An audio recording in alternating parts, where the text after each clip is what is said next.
Hello everyone. आज हम जो टॉपिक स्टार्ट करने वाले हैं वो है chemical formula.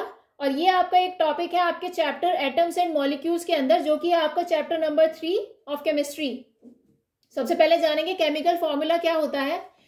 The chemical formula of a compound is a symbolic representation. तो केमिकल फॉर्मूला किसी भी कंपाउंड का सिंबॉलिक रिप्रेजेंटेशन होता है उसकी कॉम्पोजिशन का। फाइन। और chemical formula of a compound tells us the kind of atoms as well as the number of atoms of various elements present in one molecule of the compound। ये हमें kind of atom और number of atoms के बारे में बताता है जो एक मॉलिक्यूल ऑफ कंपाउंड में प्रेजेंट रहते हैं। फॉर एग्जांपल, जैसे कि आपका वाटर है जो कि एक मॉलिक्यूल है आपका, और ये अपने आप में एक कंपाउंड फॉर्मूला है वाटर का। तो इसमें 2 हाइड्रोजन एटम्स हैं और 1 ऑक्सीजन एटम्स है। तो this is the composition for this water compound. Fine. तो जो आपके कंपाउंड्स होते हैं वो 2 तरह के होते हैं। एक होता है आपका मॉलिक्यूलर कंपाउंड और दूसरा होता है आपके आयनिक कंपाउंड्स। मॉलिक्यूलर कंपाउंड्स क्या होते हैं, इसका जो chemical formula represents the composition of molecule. तो केमिकल फॉर्मूला रिप्रेजेंट करेगा कॉम्पोजिशन ऑफ मॉलिक्यूल। किस मॉलिक्यूल की कॉम्पोजिशन रिप्रेजेंट करेगा, which make up the compound. तो उस मॉलिक्यूल की कॉम्पोजिशन को बताएगा जो कि आपका कंपाउंड बना रहा होगा। किस केस में, मॉलिक्यूलर कंपाउंड्स के केस में। On the contrary ionic compounds में द केमिकल फॉर्मूला क्या रिप्रेजेंट करेगा, will represent the simplest ratio of the ions. In this case the ratio of ions जो उसके अंदर प्रेजेंट होंगे कंपाउंड में, उनका सिंपलेस्ट रेशियो आपका केमिकल फॉर्मूला दिखाएगा। जो दूसरा पॉइंट बनता है वो ये बनता है कि आपका जो मॉलिक्यूलर कंपाउंड्स है that are found by the combination between 2 non metal elements के कॉम्बिनेशन से आपका मॉलिक्यूलर कंपाउंड का फॉर्मेशन होता है। आयनिक कंपाउंड्स में जो फॉर्मेशन होता है वो किसकी कॉम्पोजिशन के होता है, between a metal and a non metal element. Fine. सबसे पहले समझते हैं मॉलिक्यूलर कंपाउंड्स को। तो मैंने अभी तक 2 पॉइंट्स बताए हैं आपको, मॉलिक्यूलर कंपाउंड्स में भी और आयनिक कंपाउंड्स में भी। तो पहले मॉलिक्यूलर कंपाउंड्स को क्लियर करके चलते हैं। While naming the formula of a molecular compound, इसको नेमिंग करते वक्त जब हम किसी मॉलिक्यूलर कंपाउंड की नेमिंग करते हैं तो हम क्या करते हैं, जो less electronegative non metal element होता है उसे हम लिखते हैं लेफ्ट हैंड साइड पर, और जो more electronegative non metal element होता है that will be written on the right hand side. Example से आपको समझाऊंगी मैं बाद में, पहले इस पॉइंट को समझ के चलिए। दूसरा पॉइंट जो है, जो name of less electronegative non metal element is written as such, यानी कि जो आपका less electronegative non metal element होगा उसका नाम आप एज इट इज लिखेंगे जैसे लिखा जाता है। और जो name of more electronegative element होगा उसको हम लिखेंगे लेकिन सफिक्स का यूज करेंगे। सफिक्स कौन सा, आइड। सो मैंने मॉलिक्यूलर कंपाउंड के फॉर्मूले को लिखने के लिए, उसको नेमिंग करने के लिए आपको एक टर्म यूज करी थी, इलेक्ट्रोनेगेटिव एलिमेंट। तो इलेक्ट्रोनेगेटिव एलिमेंट क्या होते हैं उससे पहले ये समझ लेते हैं कि इलेक्ट्रोनेगेटिविटी क्या होती है। सो इलेक्ट्रोनेगेटिविटी होती है आपकी the ability of an atom to attract the shared electron of a bond. तो किसी भी एटम की एबिलिटी अट्रैक्ट करने की, किसको, शेयर्ड इलेक्ट्रॉन्स, किसी भी बॉन्ड के जो इलेक्ट्रॉन्स शेयर हो रहे हैं जिस बॉन्ड में, उस बॉन्ड को अपनी तरफ अट्रैक्ट करने की एबिलिटी क्या कहलाती है, आपकी electronegativity of its element. Example से समझते हैं, जैसे हमने ले लिया हाइड्रोजन क्लोराइड। तो वी नो कि हाइड्रोजन के जो आउटर मोस्ट शेल में इलेक्ट्रॉन होता है वो 1 होता है, प्लस क्लोरीन के जो आउटर मोस्ट शेल में इलेक्ट्रॉन होते हैं वो 7 होते हैं। तो ये भी इनकम्प्लीट है और इसका डुएट इनकम्प्लीट है और इसका ऑक्टेट इनकम्प्लीट है। तो अगर हम ये शेयर करा दें इनको तो क्लोरीन के 8 हो जाएंगे पूरे और हाइड्रोजन के 2 पूरे हो जाएंगे, यानी कि अपने आप में कंप्लीट हो जाएंगे। लेकिन जो इनके बीच में बॉन्ड बना है, क्योंकि क्लोरीन के जो आउटर मोस्ट शेल में इलेक्ट्रॉन्स थे वो 7 थे, तो क्लोरीन की जो कैपेसिटी है इस बॉन्ड को अट्रैक्ट करने की वो ज्यादा है। तो इसीलिए क्लोरीन जो है आपका मोर इलेक्ट्रोनेगेटिव हो जाएगा कंपैरिजन टू हाइड्रोजन। हाइड्रोजन आपका लेस इलेक्ट्रोनेगेटिव हो जाएगा।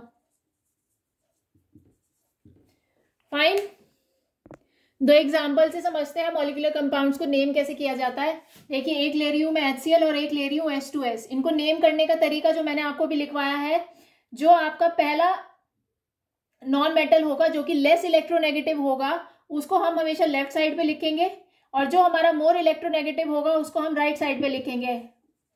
फाइन। अब इनको नेमिंग करते वक्त क्या करना है कि जो हमारा फर्स्ट वाला है, यानी कि जो हमारा less electronegative element non metal element है, उसका नाम हम एज इट इज लिखते हैं।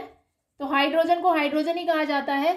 लेकिन जो हमारा सेकंड वाला है जो कि मोर इलेक्ट्रोनेगेटिव एलिमेंट है, उसको हम, क्लोरीन का सिंबल है Cl, बट हम क्लोरीन ना लिख के उसको किससे लिखेंगे, क्लोराइड से। विल यूज द सफिक्स आइड। तो यही आपका नाम हो जाएगा।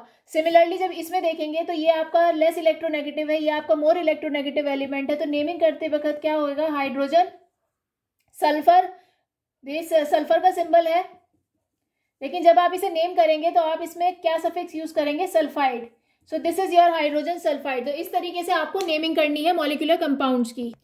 अब आते हैं आयनिक कंपाउंड्स पे। While writing the formula of an ionic compound, the metal element is written on the left hand side. देखिए मॉलिक्यूलर कंपाउंड में दो नॉन मेटल एलिमेंट्स की बात करी थी, यानी कि उनके कॉम्बिनेशन से, दो नॉन मेटल के कॉम्बिनेशन से मॉलिक्यूलर कंपाउंड बनता है, लेकिन आयनिक कंपाउंड के केस में आपका एक मेटल होता है और एक नॉन मेटल एलिमेंट होता है। तो वही इसमें बोला है कि formula of an ionic compound, the metal element जो होगा वो आपका लेफ्ट हैंड साइड पे लिखा जाएगा और जो नॉन मेटल वाला होगा वो आपका राइट हैंड साइड पे लिखा जाएगा। इसी तरीके से जब आप नेमिंग करेंगे तो मेटल एलिमेंट जो होगा उसका नेम तो एज सच लिखा जाएगा, लेकिन जो आपका नॉन मेटल एलिमेंट होगा उसको आप लिखेंगे सफिक्स आइड का यूज करके। एग्जांपल देखिए, जैसे कि आप लिख सकते हैं मैग्नीशियम ऑक्साइड। तो आपको पता है magnesium is a metal, oxygen is a non metal. तो मेटल आपको किस पे लिखना था, लेफ्ट हैंड साइड पे, और नॉन मेटल आपको लिखना था राइट हैंड साइड पे।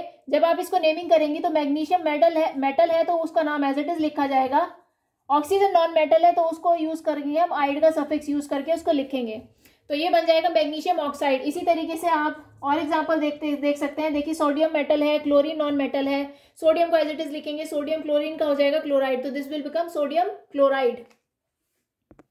देखिए अब एक point, when there are more than one atoms of an element in a molecular compound, जब आपके एक से ज्यादा एटम होंगे किसी एलिमेंट के किसी भी मॉलिक्यूलर कंपाउंड में, तो उन नंबर ऑफ एटम्स को इंडिकेट करने के लिए हम कुछ प्रीफिक्सेस का यूज करते हैं उसका फॉर्मूला लिखते वक्त। जैसे कि एग्जांपल देखिए, आपका है carbon monoxide, so mono is use for 1। Then आपका है carbon dioxide, di is use for 2। Then है आपका PCl3 phosphorus trichloride, tri is use for 3। CCl4 carbon tetrachloride, tetra is use for 4। and PCl5 phosphorus pentachloride, penta is used for representing 5. Fine. अब देखिए इसमें एक condition भी है, जो आप प्रीफिक्सेस यूज कर रहे हैं वो कब नीड में होते हैं, यानी कि उनकी रिक्वायरमेंट कब होती है। उनकी रिक्वायरमेंट तब होती है जब हमें नेमिंग करनी होती है मॉलिक्यूलर कंपाउंड्स की, in those cases where the same two non metal elements, जहां पे दो सेम नॉन मेटल एलिमेंट्स क्या करेंगे, आपके डिफरेंट कंपाउंड्स बनाएंगे, यानी कि नंबर ऑफ डिफरेंट कंपाउंड्स बनाएंगे दो same two non metal elements आपके। उस केस में हम प्रीफिक्सेस का यूज करते हैं उनके कंपाउंड्स को नेम करने के लिए। फॉर एग्जांपल देख लीजिए, जैसे कि आपका नाइट्रोजन जो कि नॉन मेटल है, ऑक्सीजन भी नॉन मेटल है, वो आपस में कंबाइन करके 6 डिफरेंट टाइप के कंपाउंड्स बनाते हैं, तो उनको नेम करने के लिए हम प्रीफिक्सेस को प्रेफर करते हैं। जैसे कि देखिए आपका nitrogen monoxide, nitrogen dioxide, this is die nitrogen monoxide, dinitrogen trioxide, dinitrogen tetroxide, dinitrogen pentoxide. So these are the 6 different compounds that nitrogen and oxygen, which are two non-metal elements, combine and form these 6 different compounds. तो इस तरह के जो आपके same to type के non metal जो आपके combine होकर डिफरेंट कंपाउंड्स को फॉर्म करते हैं, तो उनकी नेमिंग करने के लिए हम बेसिकली प्रीफिक्सेस का यूज करते हैं। तो एक वो बात रही, और एक ये बात है कि if however two non metal elements form just one compound, अगर two non metal elements just एक ही कंपाउंड बनाएंगे तो उस केस में हम प्रीफिक्सेस को यूज नहीं करेंगे उनको नेम करने के लिए। जैसे कि आप देखिए आपका हाइड्रोजन क्लोराइड है, तो हाइड्रोजन क्लोरीन के साथ मिलकर सिर्फ एक ही कंपाउंड बनाता है जो कि है आपका हाइड्रोजन क्लोराइड, तो इसको हम नेम करेंगे हाइड्रोजन क्लोराइड, ना कि हम इसको लिखेंगे हाइड्रोजन मोनोक्लोराइड। सो ये जो नेमिंग करेंगे ये गलत हो जाएगी, क्योंकि ये आपस में मिलकर सिर्फ एक ही तरह का कंपाउंड बनाते हैं। तो जो एक ही तरह का कंपाउंड बनाते हैं उनके केस में हम प्रीफिक्सेस का यूज नहीं करते हैं। देखिए एक और पॉइंट है, ये पॉइंट आपको क्या कह रहा है, if hydrogen is the first element in a formula, अगर किसी फॉर्मूले में हाइड्रोजन आपका पहला एलिमेंट है तो हम किसी भी तरह का प्रीफिक्स जो कि आपके डाई ट्राई पेंटा टेट्रा ये कुछ भी यूज नहीं करेंगे हाइड्रोजन से पहले, चाहे उसके कितने भी नंबर ऑफ एटम्स क्यों ना हो। एग्जाम्पल से समझिए, ये एक तरह का एक्सेप्शन समझिए फॉर हाइड्रोजन, इसके अगर नंबर ऑफ एटम्स ज्यादा भी होंगे तो भी हम इन तरह के प्रीफिक्सेस का यूज नहीं करेंगे। जैसे कि आप ले लीजिए हाइड्रोजन सल्फाइड है, तो इसको हम ऐसे लिखेंगे कि ये हाइड्रोजन सल्फाइड लिखा जाएगा,